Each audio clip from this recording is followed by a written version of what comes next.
My name is John Mendez, and I am your host. Welcome to Walk to Wealth, where I motivate and inspire people new to the world of personal finance by letting you all in behind the scenes of someone who's still on his way. Hi, everyone. Welcome to the Walk to Wealth podcast. If you're tuning in on YouTube or any of the podcast directories, make sure to do us one tiny favor. If you find any bit of value in this episode, make sure to refer us to a friend. We are trying to impact as many lives here on the Walk to Wealth podcast.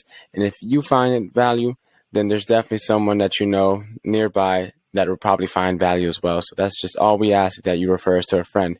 Without further ado, Brian, my very special guest, tell us your elevator pitch. Who are you and what do you do? Hey, John, thanks for giving me a platform with your audience. Really excited to be on and talk to you today. I know we talked a little bit off air the other day, and I was really impressed by your knowledge of this topic. For somebody that you say you don't specialize in it, you have quite a wealth of knowledge and as far as the nuances and things like that. So I think we're going to have a great talk today. But the elevator pitch on me is that I've been in the Bitcoin and blockchain space for almost 10 years now. Like most people, it's a new industry. So when you started out, nobody had degrees in it. You could have a degree in computer science, things like that. But it was as far as Bitcoin and blockchain specifics, it's an entirely new industry. You're learning from articles, from newspapers, from people that are, maybe core developers developing the code and things like that. So I was kind of learning from the source. It was really cool. And it was like this really exciting time to be in the Bitcoin space because you could talk to people that were working on the Bitcoin programming or working on these blockchains firsthand. So for a long time, it was just me in an education process and an investor capacity. Then in about 2018, I started working in a chief marketing officer role for a blockchain project called Atheneum Blockchain. So that was great because I got to pair some of my entrepreneurial background. I've run a small business since the age of 22. I'm 36 now. And so I've worn the entrepreneur, business owner, business operator hat for a long time. And I got to pair that and those marketing chops with my love and passion for blockchain. And so I did that for 3 years. But through that process, we were interacting with venture capitalists and people that really knew what they were doing with money. And they were bringing us in to pitch our blockchain project, Atheneum, to them. And we would do this blockchain pitch and we'd say, hey, this is how it's going to, affect your training processes. And this is going to be how you step into the next generation, the new paradigm of how things work on the blockchain. And then at the end of the pitch, they would say, well, we don't even understand what blockchain is. Like, what is Bitcoin? And so we were pitching level 4 or 5 complicated blockchain concepts to them, and they were wanting level 1 or 2 entry level things. And these are guys that were really sophisticated with their money. They know what they're doing. And they were just inviting us in because blockchain was like this sexy term. It was this interesting term that everybody wanted to hear about. And so they didn't even know. They were just kind of putting the cart before the horse type of thing by bringing us in. And so what I realized is after doing that for 3 years, there's such an education gap, even with the people that are the most sophisticated investors out there. They didn't fully understand the basic tenets of this new technology. So imagine going back to the 90s and you're an investor and you're like, I'm going to invest in the internet. And then somebody asks you what the internet is. And you said, I don't really know what the internet is. I just want to make a lot of money from it. That's exactly what people are doing with Bitcoin and different types of cryptocurrencies. They're treating it like an investment first before they even understand the technology. So that's why I resigned from that role. And I decided to write my book, Bitcoin Evangelism, because I realized that there's this huge knowledge and information gap between what the public thinks about these things and what the fundamental core tenets of this technology is. And these are, if you understand the core tenets of Bitcoin and the greater blockchain space, this is like paradigm changing technology. This is like, if you go back before the internet, the world looked completely different before the internet than it does right now. Like you and I, we wouldn't be having this conversation if it wasn't for the internet, right? Like, I mean, we live across the country from each other. Like there's so many logistical issues that get overcome by this technology. That same type of paradigm shift is going to happen within this next generation, within our lifetime, not even like within our lifetime when we're old men, like within our lifetime, like in the next 2 or 3 years, this shift is happening. And so I wanted to be at the forefront of that by writing this book. And so it's really the full and complete case. It's called Bitcoin Evangelism because I think people need to understand Bitcoin first because it helps you understand the other cryptocurrencies and why they matter or don't matter, because not every cryptocurrency matters. There's like 15, 20,000 cryptocurrencies out there. A lot of them are an absolute waste of time. Some of them are worth something. And then there's ones like Bitcoin that have sound money principles built into it. So there's all, a huge spectrum of that. And so people have different misconceptions about it. And so I wanted to sit down and help people understand that process in layman's terms too, not in like really pseudo academic. That the way I explain myself is I'm one caveman trying to explain this concept to other cavemen. It's not something that's ultra sophisticated. I use plain speak to talk through it. So that's where I am here today. I'm somebody that's just really trying to help people understand this, because when you look at a new technology, you start to see ways in which you can ride that wave of innovation. Like, think about the people that adopted the early, we talked about the internet earlier. Think about the first people that sat down to really understand that stuff. The guys who were the internet geeks back in 1992, when everybody's like, the internet's a fad. Like, this is just a waste of time. It's only chat rooms. What are you going to do with chat rooms and websites? Like, that's not that big of a deal. Those are the guys that are building rockets today and like sending people to Mars, like that's like the Elon Musks and the Jeff Bezoses. Those are the computer geeks of a generation ago, but they understood how that technology, what its fundamental tenets were and how they could capitalize on it. And so there's going to be people in this generation that do that exact same thing, that are going to say, okay, well, yes, I could buy Bitcoin and hold it, but maybe I can build an app or some sort of service that makes Bitcoin easier to spend, or I can help to stream micropayments to people and build a company that way. I mean, there's all sorts of different things that people can innovate and have, we're in a new frontier. For example, with my book, it's the first book ever to have a Bitcoin wallet hidden inside of it. So I hid it's 3.1 million Satoshis. So pieces of Bitcoin. I have a Bitcoin wallet hidden with about $700 worth of Bitcoin in the book. And it's like, no author's done that before. And I got to be like the first author to ever do that. And it's like, I got to harness a new technology. I was sitting up at night one time. I'm like, what's a cool way to make my book a little bit more fun? Oh, I could hide a Bitcoin wallet. And you couldn't do that with technology before, but now we can actually hide money inside of text, and you get to be at the forefront of this new technology. So that's just an example of how somebody can, think outside of the box. And that's what I want to be a part of right now. That's amazing. Brian, before we get into the nuts and the bolts of the conversation, tell us a little bit about your walk to wealth. Before the cryptocurrency, before the Bitcoin, the blockchain and everything, where does your story take place? Yeah, thank you.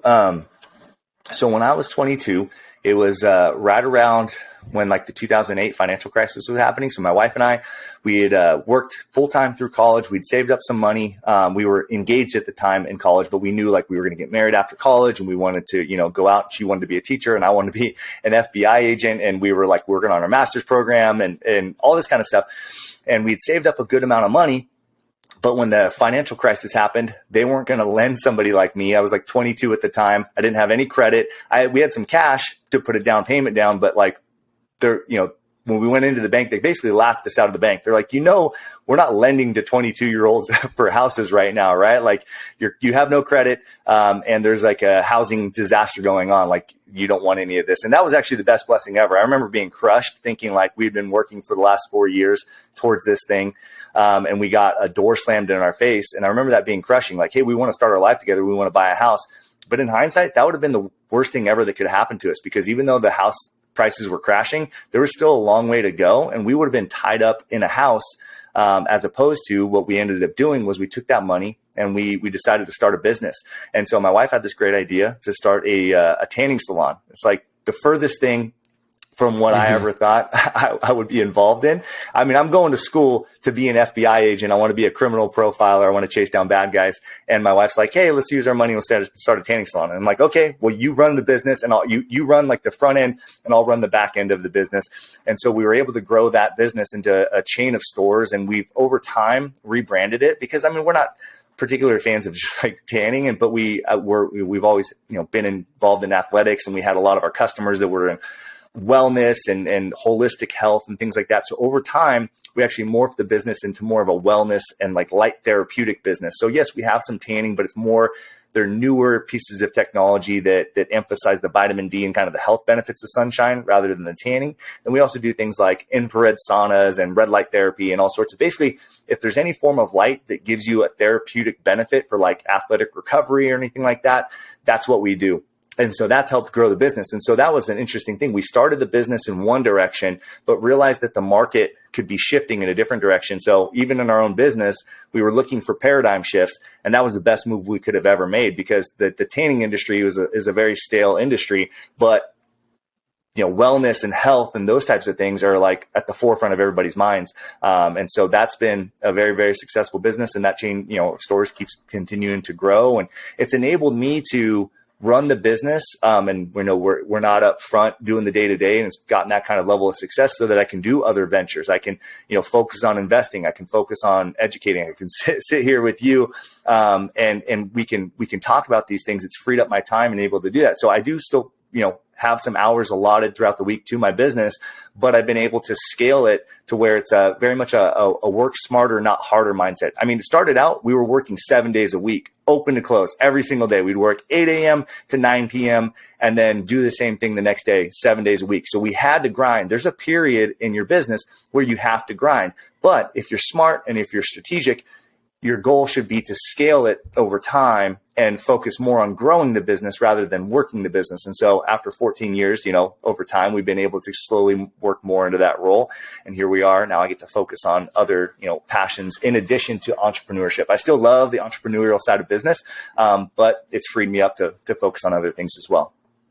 Yeah, that's amazing. And, I think having that entrepreneur background definitely translated well into what you're doing now, because entrepreneurs usually are the people that are at the forefront. They're usually the people that are innovators. It's usually the people that aren't afraid to think outside the box and try new ideas. And with this, whole Bitcoin and blockchain and cryptocurrency thing at the forefront of everyone's minds in terms of attention, but not really there in terms of understanding. And you're kind of riding that wave right now where it's like, you kind of have the best of both worlds, because the attention's already there, but no one else has the understanding that you have or other people in your niche have. And so for me, I know I put money into Bitcoin and crypto, into Ethereum as investments. I'd say I tried to grasp an understanding of it a little bit. I didn't go to most in depth. I can't hold, too much of a conversation. So in layman's terms, I know you mentioned that you're one caveman trying to speak to a whole bunch of other cavemen. Let's start the conversation as caveman. What exactly is Bitcoin? What exactly is the blockchain? What is this stuff? Yeah, that's well, and again, you're selling yourself short, because we talked about this and you do have a pretty good understanding. And so, yeah, what I would say at the end of the day, in very simple terms, throughout history, we've always needed middlemen to operate our transactions, especially in the modern age. Like, we used to have gold and seashells and these different ways in societies to transact. And so you could actually, back in the day, you could transact person to person. But once we've come into the fiat currency age, which is, if anybody knows what fiat currency is, it basically is what every currency around the world is: US dollars, euros, all that kind of stuff. Those are currencies that are they're not backed by any gold or any oil or anything like that. They're backed by fiat, which means by decree. And it literally just means that the government says that it has value. Okay, that's the way the world works. That's fine. But we're in an era where you and I, or John and Susie, or John and whoever, can only transact with middlemen. And people say, oh, well, I don't have a middleman. Like, when I Venmo my friend a payment, there's no middleman. That's not true. There's actually so say if I'm sending John $10, there's my bank, Wells Fargo, which I have to ask permission from. Even though it's my money, I'm actually asking Wells Fargo permission, because if they say no, guess what? That money's not moving. But then, so I'm asking permission. Wells Fargo's saying yes. Then Visa's sending the payment across their payment wire, so you have to abide by their rules and all that kind of stuff. And then there's your receiving bank. Let's say it's Bank of America, and then fifth and final, there's John. He gets the money on the other side. That's great, and we're in a developed nation where this process actually works fairly well. But what's different about Bitcoin is that, as opposed to 5 parties involved, it's literally just between John and I.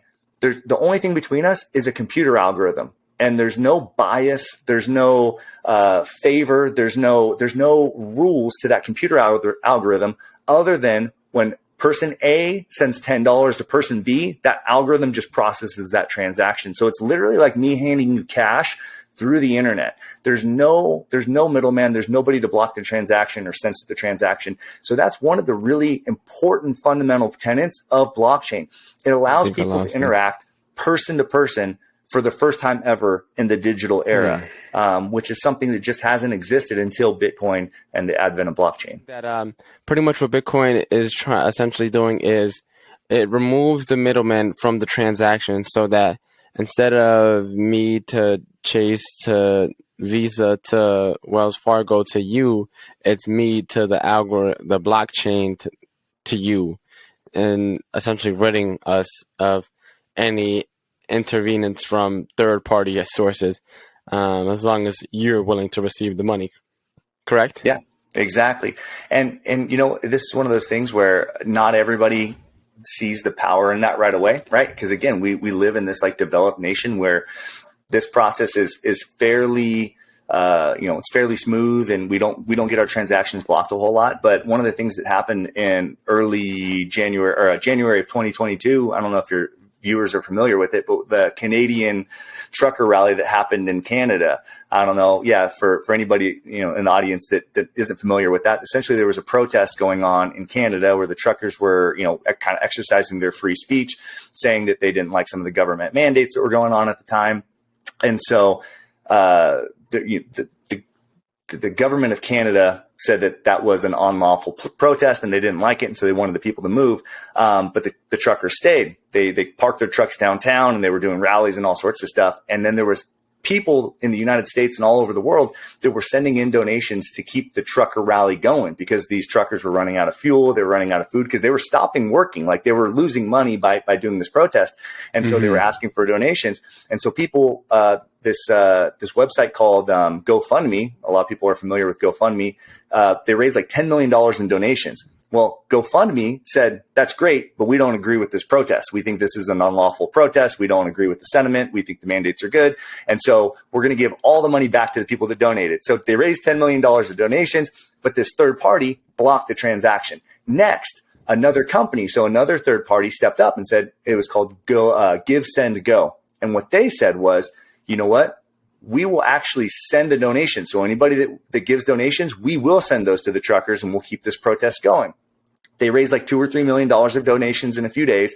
And then they sent those donations. But then what happened next was the government of Canada had just passed something called the Emergencies Act, where they actually in law said that any donations coming in for this were considered something like funding terrorism. And so if you got caught sending donations, that they could have your bank account seized, frozen, and even in some cases, they could put you in jail.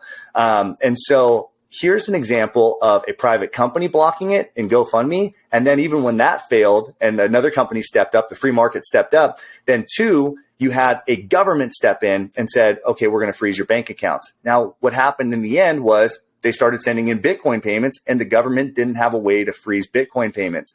Now, you'll have heard in the news, if anybody followed it, you'll maybe have read headlines like, oh, the government of Canada actually did block Bitcoin transactions. What those was when people sent the donations to exchanges. So if you have Coinbase, like a lot of people buy their Bitcoin through Coinbase or Binance, if I were to send you a transaction through Coinbase, that transaction could get blocked because those exchanges are regulated. But if I were to send you from my private Bitcoin wallet to your private Bitcoin wallet, there's absolutely no way to block or censor that transaction. So the news kind of was misleading in that. There was millions of dollars of donations that came in when the government and when private organizations blocked those transactions. People were able to send uncensored transactions through the Bitcoin blockchain to one another. So in a real practical sense, we've seen it in the West, not in some developing nation or something like that, but in Westernized nations, we've seen this play out in a pretty powerful way. Yeah, no, I actually heard a little bit about the trucking rally, and I actually didn't know that the government, nor did I know GoFundMe blocked the payments. I just kind of knew a little bit of it. Just because there's one guy I listen to a lot named Jordan Peterson. He's kind of discussing the topic. But to get back to the topic of cryptocurrency, so how does, what value does Bitcoin actually have? Because I see the practicality in terms of being able to send and getting rid of that third party intermediary. But like, what actual value that Bitcoin has? Because, you know, a lot of people say that, oh, it's just a cryptocurrency. It's not something actually tangible. And as you know, things that are intangible are hard to get a grasp around in terms of actual value, because it just comes off as perceived value, not actual value. And like something like, you know, maybe a golden chain or a diamond ring. So what value does Bitcoin actually have? Sorry, but you said, how does Bitcoin actually have value? Yeah. Mm-hmm. Yeah. Okay. Sorry. Still getting spotty. So yeah, I mean, one of the best arguments. Now, I have a whole chapter in my book devoted to why Bitcoin has value. You can break it down a few different ways, but at the end of the day, there's utility value in Bitcoin. So one of the utility values was what I just described, as far as having censorship resistant money, right? So imagine you live in World War II Poland and you need to take all your belongings and leave the country. Well, you stuff money in your pockets, you put your gold in your pocket, whatever. That's you know, confiscatable, right? That's confiscatable money. If you try to, you know, flee in the sense of being a refugee or something like that, you have money that can be taken by thieves. You can have it taken by governments or whatever. Bitcoin is resistant to those types of things because you can actually remember a passphrase and then store your Bitcoin in your head. So there's like this very kind of end of the world people love Bitcoin for that purpose. And that's like the very like nerdy kind of doomsday reason for wanting Bitcoin. But what I tell people, my elevator pitch for why Bitcoin matters in terms of regular people here in the United States, that, you know, why does Bitcoin have value? I'll say Bitcoin has inherent value, and this is just one of the many reasons, but Bitcoin has inherent value. I'll ask them, well, how valuable do you think Visa, MasterCard, and American Express are? And they'll say, oh, I mean, they're probably worth hundreds of billions of dollars. And I'll say, yeah, exactly right. Those three companies are worth about $700 billion. And that's only a fraction. That's the very tip of the iceberg as far as companies that are involved in transacting value. You know, you could add on Venmo and PayPal and Cash App and ACH and banks. This is a huge portion of what banks do in terms of finance. But like, let's just take Visa, MasterCard, and American Express. Those companies have a market cap of $700 billion, right? So that tells us that the act of sending money has an inherent value of at least $700 billion, right? That's just the tip of the iceberg. And so that right there makes it very clear. The act of sending value is inherently valuable, right? Think of tomorrow, if all transactions everywhere, if Visa, MasterCard, ACH, Venmo, if everything stopped tomorrow, it would become very clear how valuable it is to send money, right? To me, that's like the baseline. Being able to transact is a form of freedom, right? We don't have freedom of speech. We don't have freedom of movement. We don't have freedom of anything unless we have the ability to transact. And so being able to transact is very valuable. Now, Bitcoin takes that to another level. We can transact peer-to-peer. We can transact without censorship. We can transact on Sunday night at 9 o'clock when my bank's closed, right? When my bank tells me I can't move funds, Bitcoin says you can move funds to anybody you want. The speed and the low fees of sending money. One of the things I talk about in my book was in like 2021, there was a transaction for $1.5 billion sent across the Bitcoin blockchain. The fee for that transaction was $3.20. Now, if you were to come to my store and spend $100 at my store, I have a 3% merchant services fee. So I have to pay the credit card companies 3% plus 30 cents. So if you spend $100 in my store, you're going to spend $3.30 on a $100 transaction. $1.5 billion transaction was $3.20. The ability to send massive amounts of money is night and day difference on the Bitcoin blockchain. You can send tremendous amount of value very quickly as well. And here's one of the last things that I'll say, because there's like I said, there's a whole chapter and there's a lot of bits and pieces like this as far as why it has value. But let's go back. I was talking about how my company, you know, we have merchant services. A lot of people don't understand the difference between an approval and a settlement. And it's because most people don't run a business, so they wouldn't understand that, and that's no problem. But like, imagine when you go into a business and you swipe your credit card, you're getting an approval in a few seconds. Most people think, oh, that was my transaction. That wasn't your transaction. That was your bank telling that company, oh, John's got enough money in the bank to make this transaction, and we'll pay you in 2 to 3 days. That's actually what's happening on the back end. And so that's an approval. The settlement for that money doesn't come through to that business for 48 to 96 hours. So for example, in my business, if we sell something on Monday, I don't get paid for it in my account till Wednesday morning. And so, but that's like best case scenario. If I sell something on Thursday, Friday, or Saturday, I'm not getting paid until the following Monday. But then this week, we have Labor Day right now. So my bank's not open on Labor Day. So I actually don't get paid till Tuesday. So something I sold last Thursday, so I've put out money, I put out employee cost, I put out the products and all those types of things. So my business has nothing but expenses for all of those sales. And I'm not getting paid for 96 hours or 100 hours, right? I'm not getting paid for several days.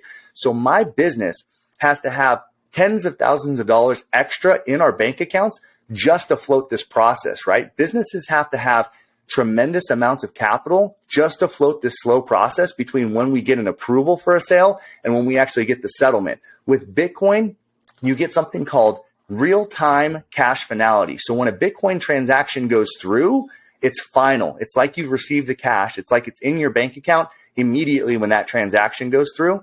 And again, the fees are substantially less. If I were to send you a Bitcoin Lightning payment, so there's like the Bitcoin protocol, and then there's this application on top of Bitcoin called the Lightning Network. I can send you a Bitcoin payment within 3 seconds, and it's the transaction fee might be either free or like a 1/12 of a penny. And so for my business, we're trying to push more and more Bitcoin payments because like I told you before, we owe the merchant services, we owe Visa, MasterCard, all those companies. We owe them like 3% of every sale we do with credit cards. But if I can remove those fees, my little businesses, I don't have a giant business. I have a small chain of stores. We would save about $50,000 to $60,000 a year in pure profit, right? Those merchant services fees don't add anything else to our business except for being able to accept credit cards. So if I can find a better way to accept payments that doesn't charge that $50,000 to $60,000 a year, that means that 50 to 60K is going right back into my pocket, and I'm getting paid 96 times faster, 48 times faster than with traditional payments. So why does Bitcoin matter? Because it's a far, far superior way to send value around the world. That's amazing. I didn't know that Bitcoin had all that practicality. I know a lot of people are adopting. I know a couple countries have been adopting it so far, but I haven't seen it at least day to day in my life. I also feel like where I live is I feel like Connecticut is a little behind the 8 ball when it comes to stuff like that. I remember one time, I think it was like 2016, I took a trip out to Chicago, and at Chicago, I was at a CVS, and they charged us 10 cents for bags. And they're like, yeah, it's going to come around to, everywhere's doing it now. It's going to be, all over the country. You're going to have to pay for bags now. And I didn't see that until in Connecticut till maybe 3 years after. It was I feel like Connecticut's always behind the 8 ball in terms of that stuff and catching up with everything. Another question I wanted to ask you too is, so I'm also invested in Ethereum. And so what I've been hearing is Ethereum is kind of what you're going to actually use kind of like a currency, whereas Bitcoin is kind of the gold of the cryptocurrency world. I know Ethereum right now is currently, working on 2.0. Don't really know what the 2.0 consists of. I just know it's going to extremely speed up the process at which things transact at. Because I know Ethereum's a little slow right now, I think. What's the difference between Bitcoin and Ethereum in your words? And between, all the bajillion other cryptocurrencies that are out there? Yeah, I think the safest way to start with cryptocurrencies is just assume that it's completely worthless and then start to study some of them and then let the cream rise to the top. Bitcoin and Ethereum are definitely coins to pay attention to. There's tremendous value in both of them, and in real world value, not if I hold it, it's going to go up in price. Yeah, that's going to happen, but it's because of real world utility. Like you said, Ethereum, there's a big movement behind it, but it's because there's some practical use. Now, the way I would describe the difference between Bitcoin and Ethereum is not necessarily that Ethereum is going to be the currency and Bitcoin is going to be the gold. I think that Bitcoin is going to fit the bill for both the store of value like gold and the currency. I think it's more like sound money, where Ethereum is more like gas or fuel. And so let me explain the difference too. Think of your iPhone. On your iPhone, you have Apple Pay. And so that's what you go to the store and you're going to buy things with. And then you also have the App Store. Well, if Bitcoin's like Apple Pay, then Ethereum's like the App Store. Ethereum has these things built on top of it. It uses these things called smart contracts to build decentralized applications. And so a way of thinking of a decentralized application would be, like we talked about how blockchain is the removal of middlemen. Well, for example, you could have something like a decentralized Uber. Like, what does Uber do? It's a middleman, right? It's a cool company that provides a great service to people that need a ride or that have a car and want to make money. But you could theoretically use an algorithm to pair people that have a car and people that need a ride, and you just have an algorithm in the middle that pairs those two people together. And the cool part about that is, instead of Uber taking a 25% cut, which is what they do right now, you could have the drivers essentially being their own business people. They would essentially be entrepreneurs riding, decentralized Uber, because they could set their own prices. They could say, you know what, I'm going to raise my rates 15% higher than they were before. I'm still going to be giving my customers a 10% price decrease from what I was paying with Uber, right? Because they were taking a 25% cut before. So what happens when you increase your margins as a business operator, but you decrease the cost to the consumer?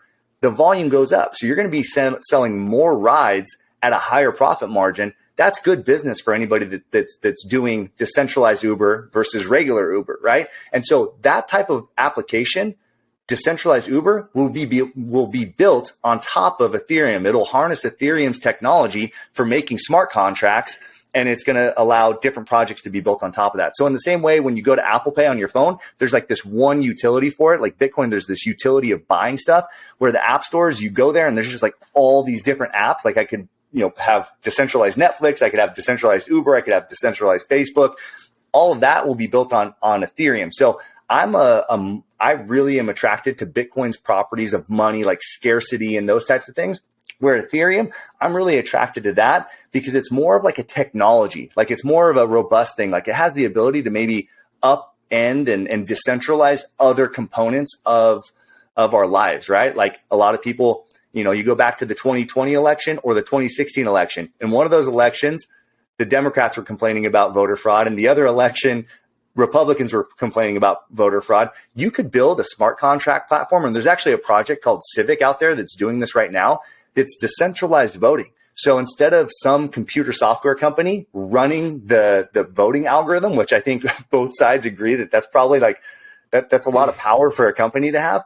Well, what if you could have a transparent ledger that records everybody's vote, and we know that we're having a fair and balanced election, and there's ways to verify that? Like, that has a lot of appeal. Those types of things will be built on top of Ethereum, where Bitcoin will kind of still be in the money, which that's a huge use case, right? The transfer of money is massive. So I'm not underselling Bitcoin. Bitcoin's going to be is huge, and it's going to be even bigger. But Ethereum has a lot of potential in terms of robust technology. Yeah.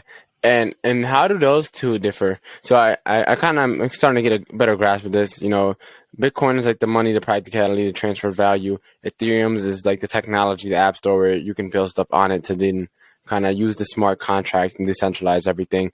How does that differ from, and you don't have to get too in depth with but things like, that we heard all over the media, Dogecoin, Safecoin, what else, Cardano, all these buzz coins get thrown around. I know. So how does this differ from any of those coins?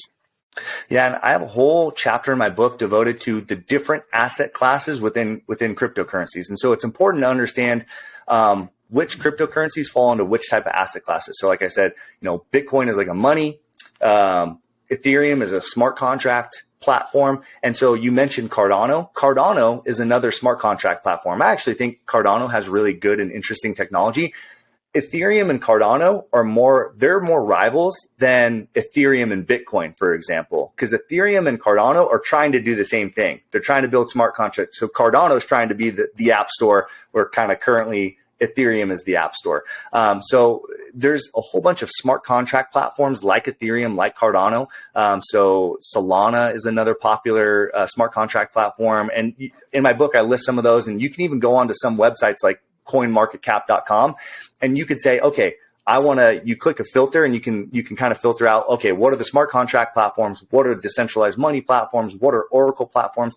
And so there's these different things, and it just helps to understand what are each of these different types of cryptocurrencies what are they trying to accomplish? So for example, Dogecoin, like you brought up, Dogecoin was created as a meme. Like it was created as a joke. And so a lot of the hype that came with Dogecoin was, I mean, I think kind of unfounded. I don't think that Dogecoin is particularly a good investment, because most people that talked about Dogecoin, this is what they would tell you. You would say, oh, what do you use Dogecoin for? They would say, well, if it goes up to a penny, I'm going to be a millionaire. Well, like, that's not a good way to tell somebody about a technology, right? Like, if it goes up in value, therefore it's going to be valuable. Give me a reason for why it's going to be, like, is Dogecoin trying to be money? Is Dogecoin trying to be a smart contract platform? And Dogecoin didn't really have any of that utility. It was just, it rode the back of memes. And then Elon Musk, who likes to, kind of stir the pot, Elon Musk started talking about it. And, I mean, I train jujitsu. I train like 5 days a week. And after jujitsu class, everybody sits around and just kind of talks and shoots the breeze and stuff. And I can't tell you how many times guys told me, like, oh, I loaded up. I bought $250 more worth of Dogecoin last night because I saw Elon was tweeting about Dogecoin. I'm like, just because a celebrity is talking about this cryptocurrency doesn't mean that that has value, right? You need to be able to articulate why you're going to be using something. And so, like, are people, if Walmart was talking about accepting Dogecoins for payment, then I would say, hey, you know what? There's a great use case for Dogecoin. Like, people might be using it in commerce, but there aren't conversations like that revolving around Dogecoin. Dogecoin is kind of meant to be a joke. So you have to separate the noise from the reality, and that's all investing. We're young investors. I'm older than you are, but relatively young compared to like a lot of the legacy investors. This same thing's true for stocks, or if you're buying real estate or anything like that. You need to be able to separate. The successful investors can separate the hype from reality, right? The easiest time to buy investments is when they're at all-time highs. That's the easiest time to do it, but it's the worst time to do it, right? It's so easy to buy investments at their all-time high because everybody's telling you that this is smart and this is going to keep going higher. And so emotionally, it's easy to do. But the hardest time to buy investments is when they're at their lows right now. Like, if you're to start buying things in the stock market right now, if you're going to start buying cryptocurrencies, it feels uncomfortable. Like, it feels really painful to do it because the prices might go down even further tomorrow. But that's when true investors, they always think opposite of the crowd, right? So if people are telling you to buy something because there's hype behind it right now, that should send off like warning bells in your head. Like, you know what, maybe I should take a step back on this. I should take a step back and study it for a while before I dive in with my cash. Yeah, no, definitely. And that's something I've been able to do because I can't remember which story it was, but in The Richest Man of Babylon, I recommend anyone who goes to read that book because that has a lot of sound, just money principles that are still applicable thousands of years later. And so one of the things in that book that they did is, I believe they found some jewels, whatever, because that was the popular, trendy, hot topic. And they went to a foreign country nearby, and they went to go trade the jewels. Turns out that the jewels were actually fake. And so they invested all this money into something that they thought they were getting an investment in. And pretty much the story behind it is don't invest in things you don't understand. And I kind of wanted to go further in on that. So how does, what does the adoption of these cryptocurrencies that are actually valuable, like, Bitcoin and Ethereum, and have real life practicality, how is that going to change the way we do business? And, you said as soon as the next 2 to 3 years, what does the world look like 5 years from now with a much more mass adoption of these currencies? Yeah, well, the interesting thing is when these things reach critical mass and when they're totally adopted by society, you won't even recognize that they're there, right? One of the things I mentioned in my book is like my mom. She's not a particularly like tech savvy person, and she never kind of consciously adopted the internet, right? But her friends started writing emails back in like the early 2000s. And so as opposed to writing handwritten letters, she just started sending emails, right? It was just that her friend said, hey, what's your email address? Okay, well, I want to get an invitation to this party. So she went out and created an email address, right? Like, the paradigm shifts. So, her whole life, my mom's whole life, since the 1950s when she was born, she'd only gotten birthday invitations through the mail. But all it took was one person to say, hey, I'm sending my birthday invitations, through the internet, through email, like all of a sudden she adopts email. Same thing with like Netflix and online streaming. My mom she always had cable, and she probably doesn't even recognize that when she goes on Netflix, that it's the internet. Like, she doesn't even know. She's not consciously thinking like, oh, I'm adopting the internet right now, so I'm going to go on and turn on my Netflix. Like, she probably thinks that Netflix is part of cable. I don't know. I don't know what her thoughts are on that. And so that same thing's happening, and we're seeing it. Dan Schulman, the CEO of PayPal, this was like 2 or 3 years ago. He famously said, hey, our customers love that. And PayPal also owns Venmo. And so he said, our customers love our user experience. Like, our apps, the consumer facing portion of it is very smooth. It looks very, 2020 at the time. I think he said it in 2020 or 2019. It looks very, 21st century. But what people don't understand is that on the back end, the way that we send money between financial institutions is still based on 1970s technology. And so there's one of the things I mentioned in the book too, is that a lot of the digital payments that we have right now, people think we have digital money already. All we're sending right now are digital IOUs. We're not actually sending digital transfers. It takes physical transfers of money between financial institutions for those settlements to happen. And so the financial institutions we use right now are kind of using this antiquated 1970s, 1980s technology. And here we are with Bitcoin and blockchain, and we have a 21st century way to transmit value. These companies, that's one of those things. It's like, what does it look like 5 years from now? It probably doesn't look that much different to consumers. Like, a Venmo user is still going to be Venmoing money to their friends, and they might even only be sending dollars. Like, you might only send me $10, and you think it was $10 in US dollars, and I think it was $10 in US dollars, but PayPal or Venmo, whoever was sending it, was actually sending it on the back end through Bitcoin. They were converting it into Bitcoin to transfer the value, then turning it back into dollars so that everything happens in real time.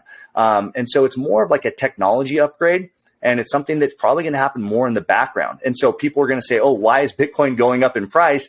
I don't even realize that anybody's using Bitcoin. It's just because companies and financial institutions will start using this as payment rails. And so, yes, me and you can use it. If we want to interact in a censorship resistant way, you and I can send money directly through Bitcoin wallets, but there's going to be a whole consumer side facing side of this technology that makes people think that it's the same old technology. They're still using Venmo. They're still using, and it's just going to make the transfer of value a little bit easier. You're going to be able to send money with a text message a little bit easier. You're going to be able to send money with an email a little bit easier. You're going to be able to disperse value in smaller amounts. One of the things, if you think about iTunes, I don't know how many people still buy their songs individually through iTunes, but iTunes, you could never buy a song for less than 99 cents because Visa and MasterCard, they have a minimum, they won't transact value below a certain dollar amount because the fees associated with that are too high. But when you can stream value incrementally, you can stream value for less than a penny, it changes even the way you think of things. Like, we might not be paying our Netflix bill as a 1 month or as a monthly one lump sum. We might be paying our Netflix bill kind of like we pay our light bill. Like, I only pay for my lights when I'm using them, right? Mm. And so I think a lot of things are going to go to streaming forms of payment. You're going to go away from unlimited forms of things to people being able to take control of their finances and say, okay, when I'm not watching Netflix, I'm not paying for Netflix. Right now, if you have a Netflix account, whether you're watching or not, you're technically paying for it, right? And so you're going to be able to turn off that flow of value and things like that to only things that you're using at the time. Yeah, that's such a hard kind of concept to grasp because it's going to be adopted kind of right beneath our eyes, essentially. And most people will probably never even realize what is happening. And I also want to ask you as well, what does that mean for, I see what it's kind of is going to be for consumers, but for the business owners and the merchants, as you said, it's going to change a lot of the way we do things. And if Amex, ACH, and I forgot the other one you mentioned, Visa, are worth $700 billion, what does that mean for those companies? Because if they're, worth that much money, and that's only three. Imagine all the companies combined. I know it's just the tip of the iceberg, but if all those companies essentially have those main purpose of what they do is transfer value. If that is now being provided at a more efficient, more streamlined, more cost-effective way through the adoption of cryptocurrencies and technologies, do all those companies go bankrupt? What does that mean for those companies? What does that mean for, people that are Uber drivers? There's going to be like a mass, kind of like people losing their jobs left and right. What do you project happening?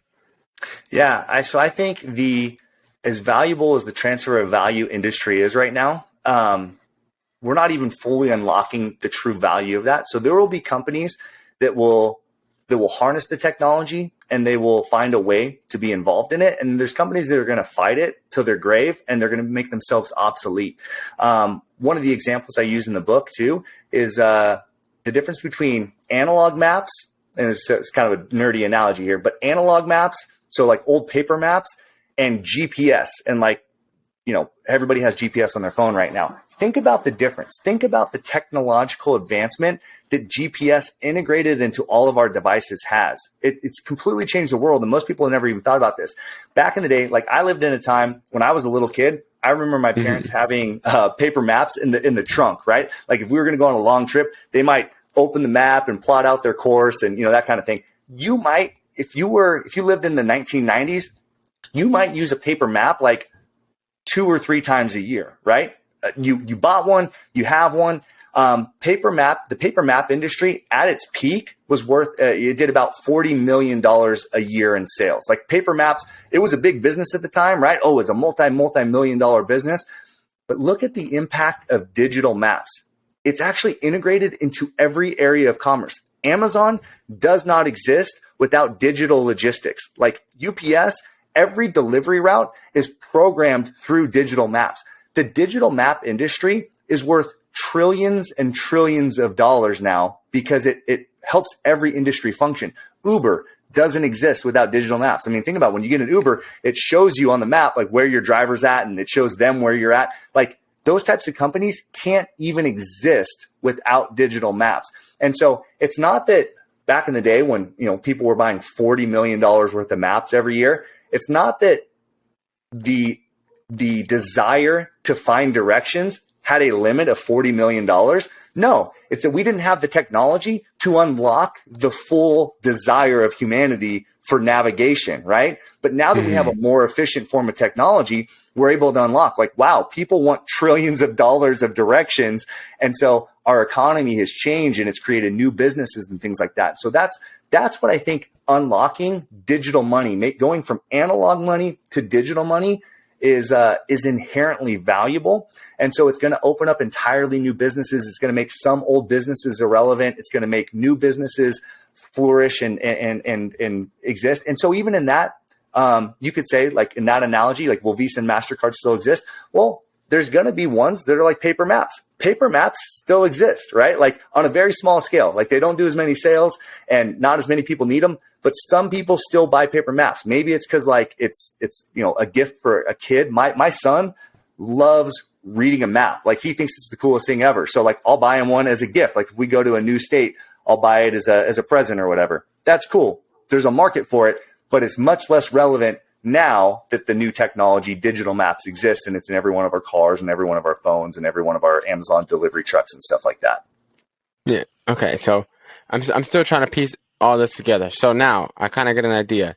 So Bitcoin, right, is the kind of the money, the currency. Ethereum is the app store that we're going to use technologies to use the smart contracts to then have these new businesses further, develop and flourish into new companies and new technologies that may make some older companies go out of business, but give a brand new opening to a bunch of new companies starting to, make room and hopefully take some market share and, push, make what us humans actually want into reality and take it kind of push it to that next level, like kind of what we did with analog maps and the digital mapping industry. And so now that we kind of got a grasp for everything, how does one get started in either Bitcoin or Ethereum or cryptocurrencies in general? Where does one start? Well, it's really easy. I mean, a lot of people think that it sounds, complicated. You just go to, if you want to buy Bitcoin or you want to buy Ethereum, you just download a Coinbase or a Binance, or there's a few other exchanges. If you just go in the App Store on your phone and just type in, Bitcoin, you're going to see some places where you can buy it. You just go on, they're going to want to know some information. Like, they'll probably have you take a picture of your credit card or take a picture of your driver's license and stuff like that. Those are regulated exchanges. So it's important to understand, like, these are really easy ways to buy Bitcoin. Once you get set up on the exchange, you can say, okay, I've linked my bank account or my credit card and I want to buy $10 worth of Bitcoin. I say that that's the best way to start. Buy a super small amount of it, right? Buy $10 worth of Bitcoin, buy $10 worth of Ethereum, and just don't even touch it for 3 months. That'll cause you, now that you have a little bit of skin in the game, you're going to start to pay attention to the markets. You're going to start to read some articles as they come up. This stuff's going to start to make a little bit more sense. Hopefully you buy my book and you read through it and you kind of understand these concepts a little bit more in depth. And so now, as your level of knowledge of the industry grows, you can maybe increase your investment. I say that a good way to think of it is you invest your amount of money equivalent to the percentage of how much you understand it. So if you have a 1% understanding of Bitcoin, invest 1% of your money into it, right? If you have a 2% understanding, invest 2%. So a lot of people, they have a 1% understanding of Bitcoin, but they invest 50% of their money into it. That's a bad ratio. I think that's true for anything. Like, don't invest in Apple stock unless you know what Apple does, right? It's that same concept. So it's tried and true wisdom. Now, another question people have, they say, oh, I have $1,000. I have $5,000 that I have ready to invest, some good amount of money. Don't go out with all of your cash and buy any kind of investment. The smartest, and this is true for all investments across the board, do what's called dollar cost averaging. For your, some of your audience that might not know what that is. Dollar cost averaging is the simple practice of just taking a certain amount and buying the same amount every month. So maybe I want to buy $10 worth of Bitcoin every month, or maybe I want to buy $100 worth of Bitcoin every month. You can go through Coinbase or one of those apps that I was telling you about, and you can just set it to make automatic purchases for you. You can do it weekly or monthly or every 2 weeks or whatever. But that way you don't have to think about it. The market can go up and down. Sometimes you're going to buy at a high price. Sometimes you're going to buy at a low price. But the nice thing is, over time, you're going to get a nice average buy-in. And so you don't have to play the emotionality of the market, because it's hard to buy when the markets are down. It's easy to buy when the markets are up. But those are the exact opposite things of what we should do. So when you just know, hey, on the first of every month, I'm going to be buying $10 worth of Bitcoin, it takes the guesswork out of it. You're not trying to time the markets. You're not trying to play your emotions. And you don't even really have to think about it. Over a year, 2 years, you're going to build up a sizable portfolio. And I'll tell you this is a fact. There's nobody that's bought Bitcoin. And I can't say this for any of the other cryptocurrencies right now, but this is statistically true for Bitcoin. There's nobody that's bought and held Bitcoin for 4 years or more and has lost value on it. Bitcoin has these 4-year cycles where every 4 years it goes up pretty tremendously in value, and actually like an order of magnitude or more in value. And I can get more into that too, and maybe in another episode or something. But every 4 years, the new supply of Bitcoin gets cut in half. So the supply of Bitcoin is actually diminishing as the demand's going up. And so we see a kind of a cyclical price increase to Bitcoin. So if you can buy small amounts along the way and hold them for 2, 3, 4 years, historically, you're like pretty sure to increase your value on it. Now, there's never guarantees. There can always be crazy things that happen in markets, but that's historically a really sound way, a low risk way to invest in the market. Some amazing advice. And that just should be taken with any type of investment, whether it's Bitcoin, Ethereum, some other cryptocurrency, or traditional stocks. Is like that you mentioned, invest to your understanding level, and also dollar cost averaging is the smartest thing that you could do, because, as you said, it takes the emotion out of everything. You mentioned a lot of golden nuggets, and I know you could have gone probably an hour deep into each question I asked. Where can we find more information about this stuff? Where can we reach out, get in touch with you? Where could we find the book that you mentioned throughout the episode? Where's all that stuff available? Cool. Well, the book is on Amazon. So just type in Bitcoin Evangelism on Amazon. It'll come up. Like I said, I've been fortunate enough to crack the Amazon bestsellers list. So it's been as high as number 7 in the economic inflation category. it's impossible to study Bitcoin without studying inflation. These topics go hand in hand. And so inflation is a really important topic right now. And so the book helps people understand what is inflation, what does it mean right now, but what does it mean in the long term? And why can we kind of have these historical examples of where the economy is going? So if you want to think 2 steps ahead, 3 steps ahead, like a good chess player, it's important to understand kind of these macroeconomic things that happen repeatedly throughout history. And so I go through some of those case studies and I talk about how Bitcoin and cryptocurrencies like Ethereum fit into that new paradigm. So yes, it's on Amazon, Bitcoin Evangelism. Please go buy it there. There's a Kindle version, there's a paperback version, and we have the audio book coming out in about a week or 2. So if you're an audiobook person, it's coming out there. I'm very active on Instagram and Twitter. So if you ever have questions or anything like that, I'm very responsive. If you have any Bitcoin related questions, I'm happy to address those there on Instagram. My handle is @Brian.Dement, DEMINT. And then on Twitter, it's @BrianThe, THE Mint, MINT. So yeah, follow me there and reach out. I love interacting with people.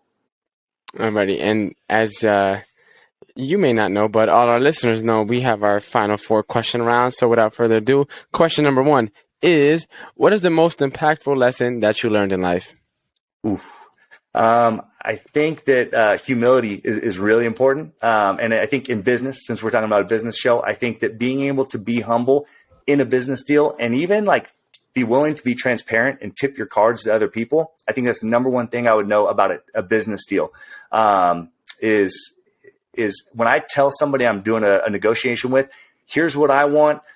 I'm going to be honest in what I need. Let me know what you want. And that's the best way to make a business deal. Because I used to think you had to be opaque and you had to kind of hide your intentions from people and you had to kind of be sneaky about the way you got a business deal done. Nope. The best way to work in relationships in life and to work in business deals is to be open and transparent about our flaws and our weaknesses or what we need. Because I feel like people are much more receptive to work with you or have a good positive relationship with you. What the F, bro?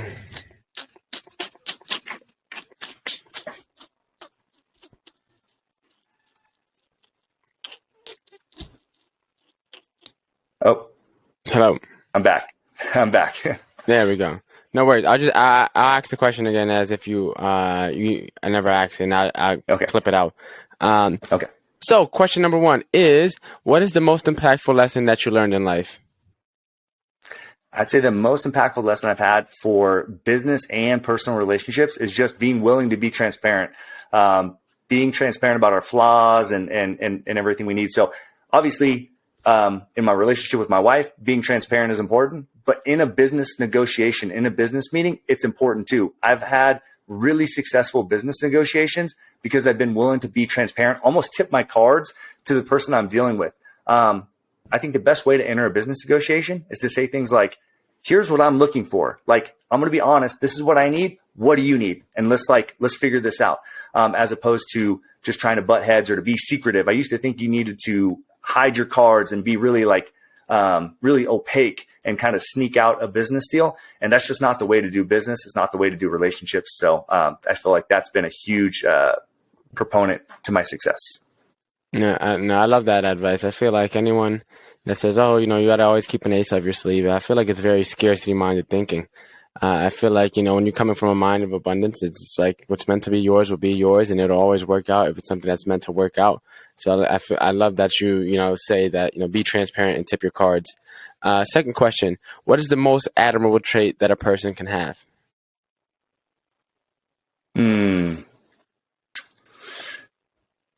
Truth telling.